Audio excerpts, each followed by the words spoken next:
Hey, hi, hello, back here with another short video in my pilot series I'm putting together about personal finance, retire early, FIRE, financial independence, investing, that kind of stuff. So why should you listen to me? 39 years old, recently reached my Coast FI number, or Coast FIRE, financial independence, retire early.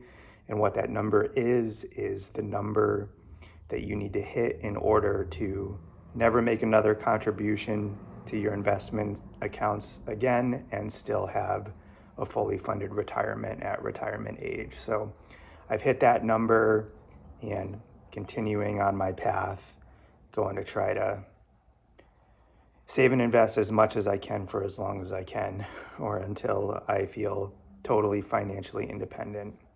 So the concept that I want to talk about here today is this concept of detaching your physical time from the amount of money you earn. And why is that important? Well, time is our most valuable asset. We can never get it back.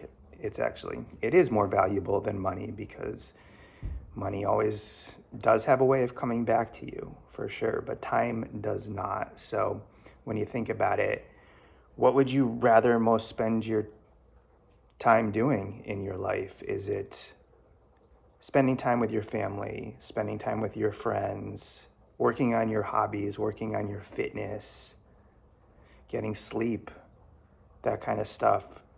Or would you rather be sitting behind a desk, working for somebody else under basically their control and constraint, having to put in time for when you want to take a vacation, put in time for when you want to just take a day off for whatever reason at all, sort of having, the man kind of looming over your shoulders, dictating where you spend your time, your most valuable asset. So if we think about the fact that it's most important to think about ways to detach time from money. So time where you're physically working, whether it's by the hour or by the week or month or whatever, detaching that from how you earn money. So how do you do that?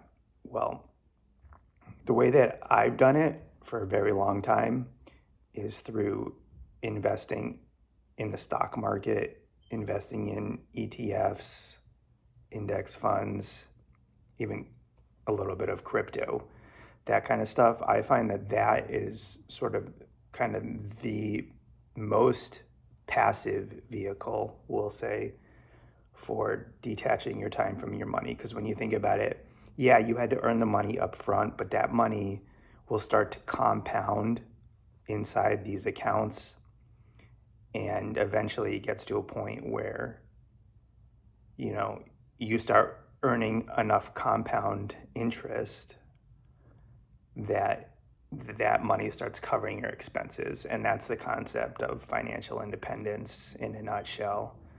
You end up being detached from any work you have to do in order to earn money. So I find that the stock market is definitely the most passive. You can do it in other ways too, for sure, like real estate and owning a business.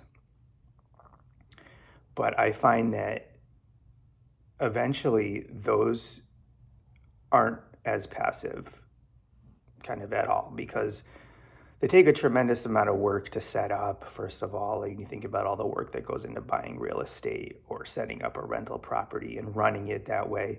And you can for sure hire people to do this for you, and that's the ultimate goal. But at the end of the day, you're still going to have to spend time, vetting your management company, making sure that those things are on track, making sure your properties are, being maintained, and to a standard that's acceptable for whether it's a long-term or short-term rental, that kind of stuff. So real estate is definitely a little less passive. And when you look at the returns, I mean, I've done a lot of research, and having long-term rentals, you're not really, at the end of the day, looking at that much money per rental. So you would need to set up a decent amount of rentals, I'd say more than 10, in order to really cash flow uh, an income that you can survive on, which isn't impossible. And you can also leverage, the bank's money for that, but that's also another sort of level of liability and headache, because although it is good debt, you're still taking on debt at the end of the day. And as Dave Ramsey always says, the borrower is slave to the lender. So you kind of want to work towards removing lenders and being the borrower as much as you can, unless you are comfortable taking on that risk, and that's a different story. But you can also own your own business and hire people to do, a job or the work for you.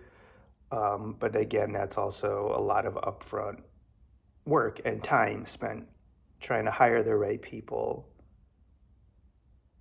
managing them, making sure they are doing their job right. So, and then maintaining a business, whether it's brick and mortar or digital, online, it doesn't matter. Like, trends change for websites, technology changes, there's marketing changes, demand changes.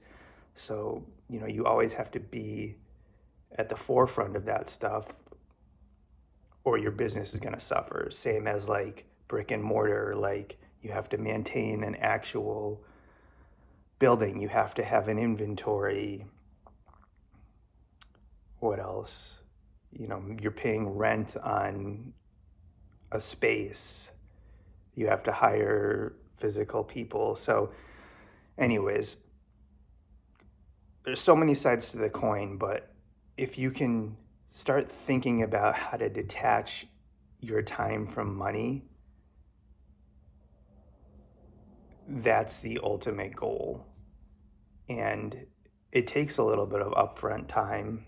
It takes an upfront cost for sure. Like, I'm sitting here shoveling my earnings into investment accounts, and then I can't really touch them for a long period of time or withdraw as much.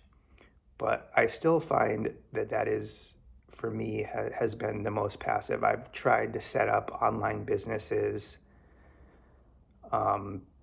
Some take more of my physical time than others, but ultimately, everything that I've started, whether it's selling on Etsy, selling on eBay, flipping things, selling kind of garage style, the stuff around me that I own that I don't use, all of that still takes time, and I need to be there to sort of run it in a way, whether it's packing items, going to the post office, driving there, using gas to get there, or fulfilling a digital order, whether it's print on demand.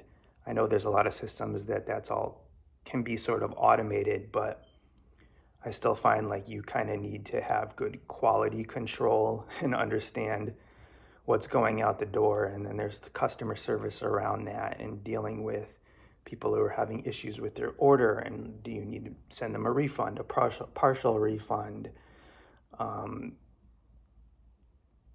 if they find anything faulty with their order, because at the end of the day, if it's print on demand or drop shipped, like, you're sort of outside of the equation. So you're not really, there's no quality control.